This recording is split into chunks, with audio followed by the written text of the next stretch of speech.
Okay, let's dive straight in. Imagine finding yourself pushed to the absolute limit. I mean, stranded, lost, trapped, Yeah. just facing overwhelming odds. Right. Humans really at the edge of survival. That's exactly the territory we're exploring today. Hmm. We've got this stack of sources here, articles, accounts, research. All focused on these truly remarkable real-life survival stories. Yeah, and these aren't just tales, right? They're actual records of people who endured the unthinkable. Absolutely. So our goal for this deep dive isn't just to, retell the stories everyone knows. We want to really get into the source material and pull out those crucial nuggets, the surprising facts, the specific insights, maybe the less obvious lessons about resilience, ingenuity, determination. Figure out what these sources actually reveal about what happens when everything is on the line. Exactly. So you, the listener, can kind of get a shortcut to understanding the core of these powerful accounts. And what the sources really hammer home is why these stories grab us so much. It's because they strip everything away, and they reveal this extraordinary capacity within ordinary people when they're faced with impossible situations. They aren't just stories about luck.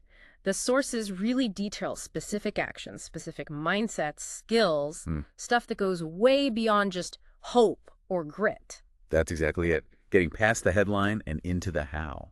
Okay, so the first place our sources take us is a classic. Shackleton's Endurance Expedition, 1914. Ah, yes. Sir Ernest Shackleton, aiming for the first land crossing of Antarctica. But the sources show just how quickly that plan fell apart. Their ship, the Endurance, it gets trapped. And then crushed by pack ice. This was October 1915. Suddenly, you've got 28 men stranded on these drifting ice floes, miles from literally anywhere. And the sources we looked at, they really spend a lot of time on Shackleton's leadership during this period. Okay. It wasn't just about keeping morale high. The sources highlight these deliberate strategies he used. Well, organizing football matches on the ice, staging plays, even enforcing strict routines for hygiene and work. Simple things, maybe. But one account, it detailed how he actively cultivated this sense of shared purpose. And crucially, he avoided showing his own anxiety. Oh, interesting. Which the men definitely picked up on. It was like calculated leadership, not just natural optimism. That detail about the routine and masking anxiety, that's a great nugget from the sources. It really makes you think about leadership as almost a performance under pressure. Exactly. Then came the move to Elephant Island in lifeboats.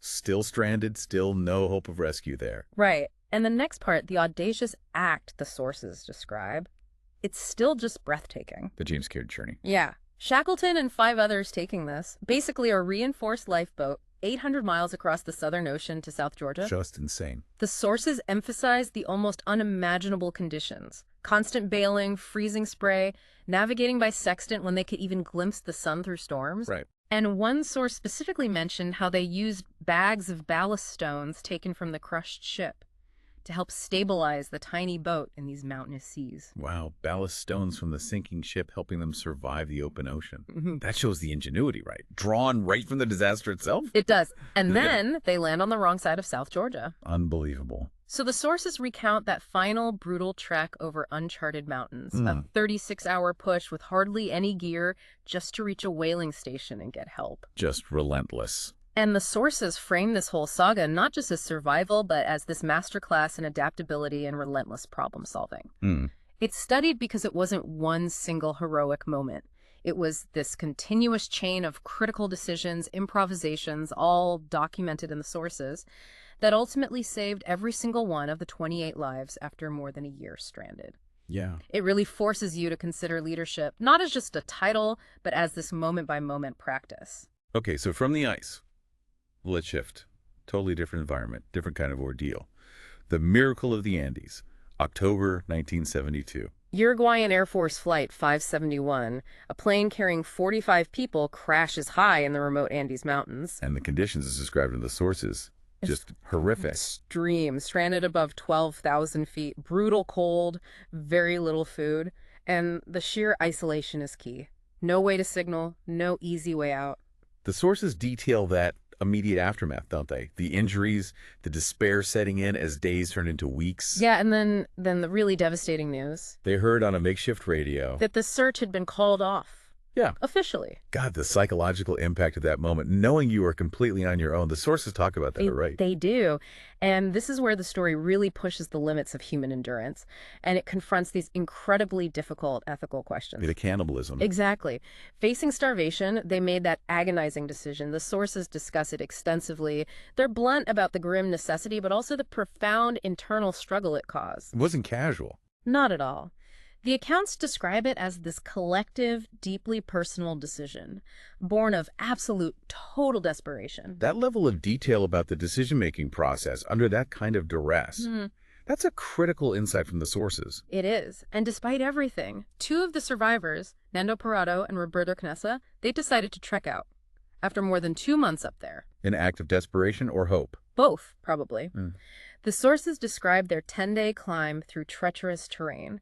They had homemade equipment, meager supplies. Just fueled by sheer will. Sheer will, yes, but also some logic. They aimed for where they thought a valley might lead to human settlement, based on what they remembered from the crash site. Oh, okay. The sources highlight their physical deterioration, but also their mental resilience, side by side. Their survival and the rescue of the 16 people after 72 days. It's a testament to that primal drive to live, yes. But the sources emphasize that this drive was channeled through this really complex mix of desperate ethics, teamwork among those still alive, and this calculated risk-taking by Parado and Canessa. It reveals the complex interplay of factors in these extreme situations, not just one thing. precisely. Okay, let's turn to a story of incredible individual survival. Julianne Kupak, often called the girl who fell from the sky. Right. Christmas Eve, 1971, she's the sole survivor of a plane that literally breaks apart in the air over the Peruvian rainforest. And the sources detail this astonishing fact. She's 17 years old, and she fell nearly 10,000 feet. While still strapped to her airplane seat. That's the detail that just immediately grips you. And somehow, she survives the fall. Injuries? Yes. Broken collarbone, a bad gash, bruising, but nothing immediately fatal. Miraculous. But the sources make it really clear her survival wasn't just a miracle. It was directly linked to her background. Her parents were biologists. Zoologists, yeah, who worked in the Amazon. The sources emphasize that Julianne grew up familiar with the jungle, and crucially, she'd been taught specific survival skills. Like what? Well, she knew, for instance, that if you follow a small stream, it will eventually lead to larger water bodies and likely human settlement. That wasn't just instinct. That was learned, practical skill. Exactly. Knowledge was her compass. So the sources describe her 11-day ordeal alone. Navigating by following the stream, finding minimal food, apparently just a single bag of candy she found. Battling insect infestations, including maggots in one of her wounds. Horrible detail. Yeah, plus hunger and the profound psychological trauma of it all. She used what little she had and that knowledge to stay oriented and just keep moving. Her story, as documented in the sources, it just powerfully demonstrates how preparation, even that kind of indirect preparation like childhood lessons, can be absolutely critical. Yeah. It highlights incredible courage and resourcefulness in total isolation. And the sources mention her later life, too. She became a biologist herself. Yeah, dedicated to rainforest research. Kind of brings her story full circle, underscoring that deep connection she had with the environment that nearly killed her, but in a way also saved her. Incredible. Okay, from the dense jungle to a tight claustrophobic canyon. Aaron Ralston. Trapped in Utah's Blue John Canyon, April 2003. The situation is instantly horrifying. A dislodged boulder. The sources estimate around 800 pounds. Pins his right arm against the canyon wall. Yeah. And nobody knows where he is. Exactly. Total isolation. The sources detail his solitary 5-day struggle.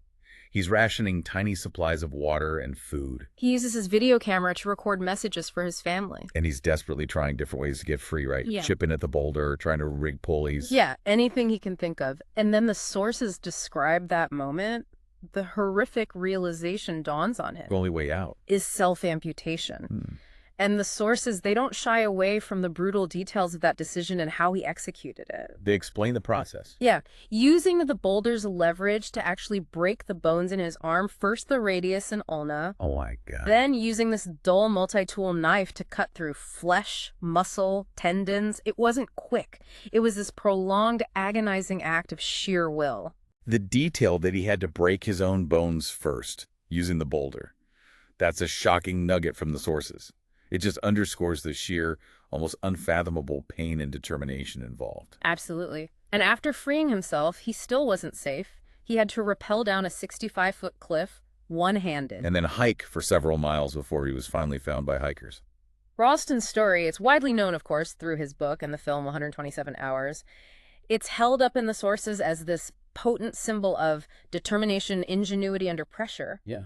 But the sources also delve into the psychological fortitude required to make that choice, that acceptance of a horrific reality, and that unyielding will to live that allowed him to inflict such damage on himself just to survive. It forces you to confront the absolute extreme of the survival instinct, doesn't it? It really does. Okay, now to a story that captured the world's attention much more recently.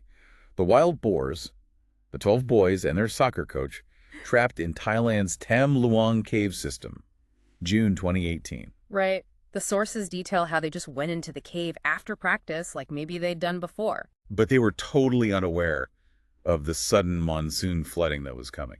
Exactly. So the water rises, cuts off their exit, and they retreat deeper and deeper into the cave complex. Eventually finding refuge on this small, elevated rock ledge about 2.5 miles in from the entrance. 2.5 miles in, and they were trapped there in complete darkness for 9 days before anyone even found them. 9 days. How did they survive initially? Let's just talk about that. They do, drinking water that was dripping from the cave walls.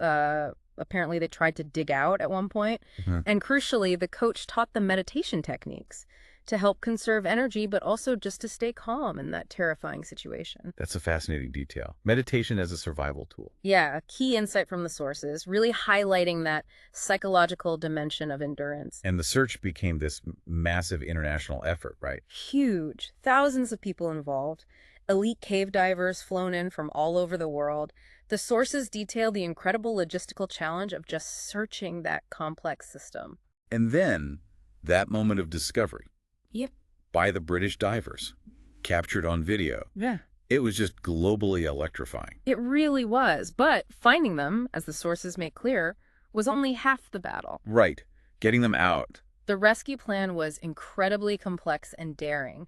They had to sedate each boy one by one. Sedate them? Why? To prevent panic during the extraction through those long, flooded, incredibly narrow passages, they were basically passed along underwater by teams of divers using ropes and air tanks. Wow. That sounds unbelievably risky. It was. The sources portray it as this almost unprecedented feat of rescue engineering and human bravery. Expert divers, medical personnel, all working together under intense pressure. And it worked. All 13 were rescued. Yes, a story of hope and amazing international cooperation. But the sources also record the tragic side, the loss of a Thai Navy SEAL, Saman Kunan, who ran out of air during the operation, delivering oxygen tanks. Ah, right. A reminder of the immense risks involved. Exactly, and the cost paid. But the story really shows the power of collective expertise and global mobilization in a crisis. Okay, let's shift now to a truly terrifying claustrophobic scenario. Harrison Okene, a Nigerian ship's cook, trapped underwater after his tugboat sank. May 2013. Yeah, sank 100 feet down. The sources describe an almost unbelievable situation. Here's the only survivor. The only one out of a 12-man crew. He managed to find this tiny air pocket in a bathroom as the boat went down. So his world just became pitch black, waist-deep freezing water. And apparently just a single bottle of soda that he somehow found in the dark. And the sources highlight his quick thinking, right?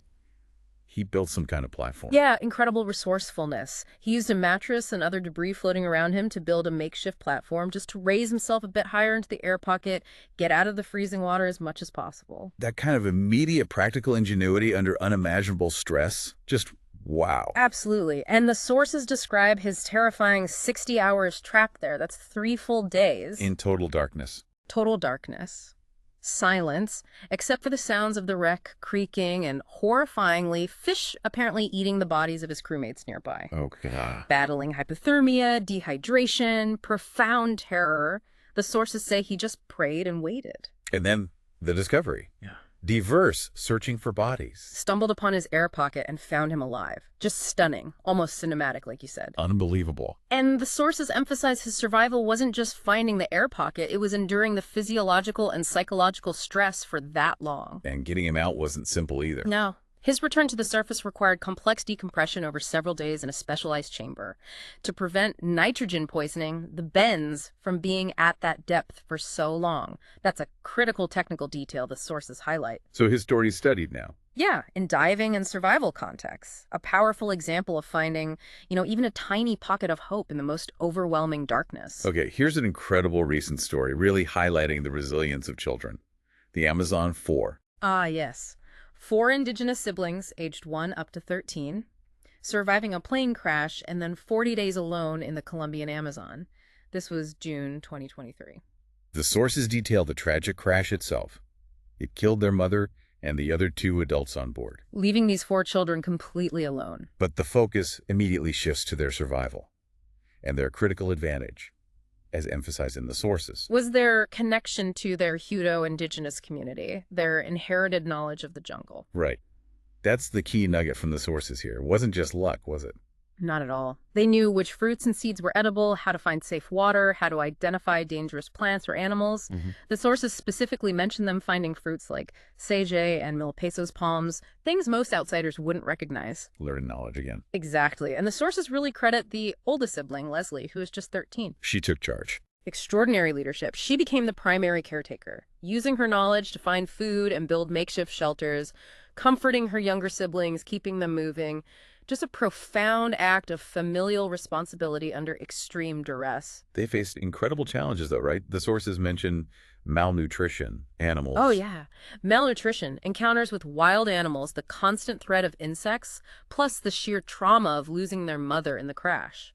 And a massive search effort was underway. Involving indigenous volunteers who knew the jungle, the military, search dogs, scouring this vast area. And their eventual discovery, malnourished, dehydrated, but alive after 40 days, it was hailed as a national miracle in Colombia. But, as the sources make clear, it was a miracle rooted in practical, traditional knowledge and those incredibly strong family bonds. Right. It's a powerful reminder that survival skills aren't just about modern gear or techniques, that traditional ecological knowledge highlighted in these sources can be profoundly effective. Okay, bringing us underground again. Another story of collective survival. The 33 Chilean miners, buried alive in the San Jose mine, August 2010. Yeah, the sources describe that sudden catastrophic cave-in trapped 33 miners over 2,000 feet underground, almost half a mile down. And for 17 days, complete isolation. Surviving on these incredibly meager rations. The sources report just a few spoonfuls of tuna, a sip of milk every other day initially, and with no certainty that anyone even knew they were alive down there. That must have been terrifying, just waiting. Absolutely. Then the Turning Point rescuers finally make contact through a small borehole they drilled. And that moment, captured in the sources, it just galvanized this global effort, didn't it? Turned their ordeal into a huge media event. It really did, and the sources detail how they organized themselves underground during that long wait to maintain order, but also morale. How did they do that? They established shifts, allocated tasks, held prayer groups, provided mutual support. Once contact was made, supplies, letters from family, even cameras were sent down that borehole. Keeping them connected. Exactly. The sources highlight the social organization as absolutely critical to their psychological survival over those weeks. And the rescue operation itself, Operation San Lorenzo. Quite an undertaking. A massive feat of engineering. Drilling that wider escape shaft, then building the custom Phoenix capsule to lift them out one by one. The sources describe the tension, the relief, as each miner emerged after 69 days underground. Yeah, it was incredibly dramatic, televised rescue watched by millions worldwide. They became national heroes, symbols of unity and faith. But the story doesn't end there, does it? No. While celebrating the triumph, the sources also touch upon the significant psychological trauma many of the miners faced afterwards. That's a crucial part of the story that's sometimes overlooked. Right, so it's a complex picture. Collective endurance, amazing global collaboration, but also the lasting impact of that extreme stress. Precisely. Okay, back to the jungle for Yossi Ginsberg. Alone in the Amazon. This is the story of an Israeli adventurer stranded in the Bolivian Amazon back in 1981. Yeah, after a rafting trip went terribly wrong. The sources describe how Ginsberg got separated from his companions when their raft just broke apart on rapids. Suddenly he's alone. Vast, hostile environment. No food, no gear to speak of. For 3 weeks. 3 weeks. His ordeal, as recounted in the sources, involved battling starvation, infections, navigating without any tools, encountering wild animals, jaguars, snakes. The sources note details like him eating raw bird eggs he found, building these makeshift rafts that just kept failing. Yeah, just relentless struggle. And the physical and mental toll was extreme. The sources describe vivid hallucinations from hunger and exhaustion, severe trench foot from his feet being constantly wet, near drowning experiences. But the sources consistently emphasize his determination. His relentless determination. He simply refused to give up, even when facing just overwhelming suffering and despair. And his rescue came just in the nick of time. Pretty much. A search party, led by one of his friends who had managed to get out earlier and convince locals to help search, found him just as he was losing hope. His story, shared through his memoir, Jungle in a Film. It's this powerful, almost raw account of individual willpower against the elements. The sources highlight that, while maybe he made some mistakes that led to his predicament. His sheer refusal to succumb to despair was the overriding factor in his survival. It's a real deep dive into this psychological landscape of extreme isolation. Definitely. Okay, our final story takes us back to a wilderness encounter.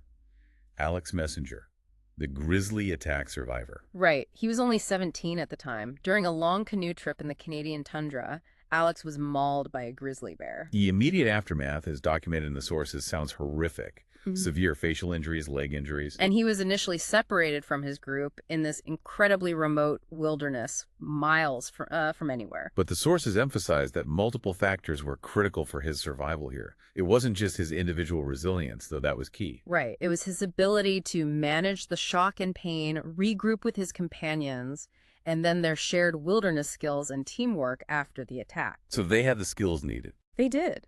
The sources detail their difficult journey back to civilization with a severely injured member, navigating rapids, building makeshift splints for his leg, carefully rationing supplies. And importantly, keeping spirits up, maintaining morale despite the pain and fear. Their practice skills and ability to work together under that immense pressure were absolutely life-saving. His experience, which he shared in his memoir, The 29th Day, and his later work as a wilderness guide.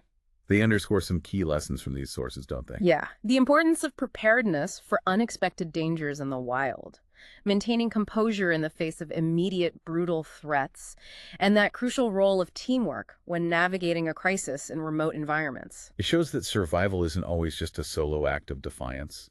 Sometimes it's that collective effort, drawing on shared skills. Absolutely. Wow. Okay. Looking back at all these stories from the sources, I mean, from the Antarctic ice to Amazonian rainforests, deep ocean floors, mountaintops, mine shafts, they are incredibly diverse situations. They really are.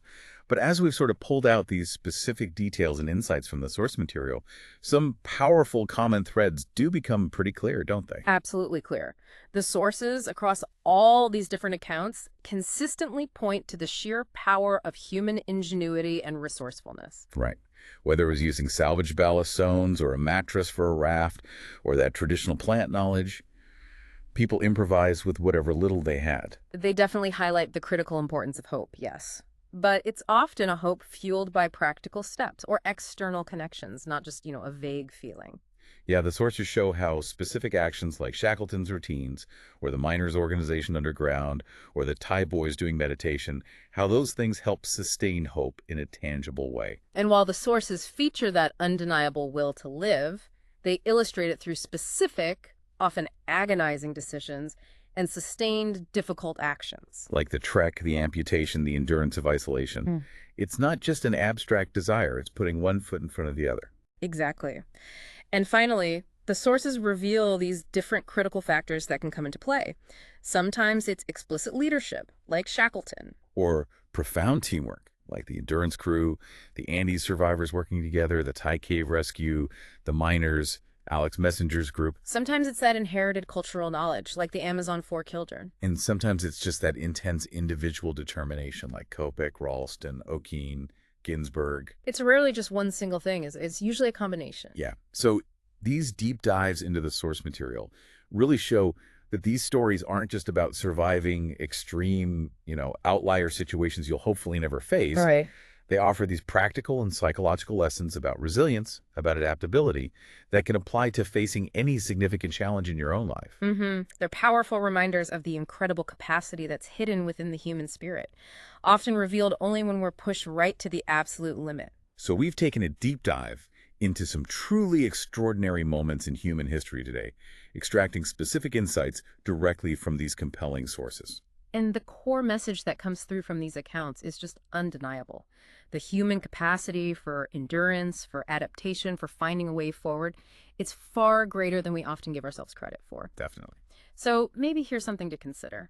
Based on what we've explored today from the sources, how might understanding the specific ways these individuals and groups survived, not just that they did, but how they did it, how might that change your own perspective on the challenges you face, whether they're large or small?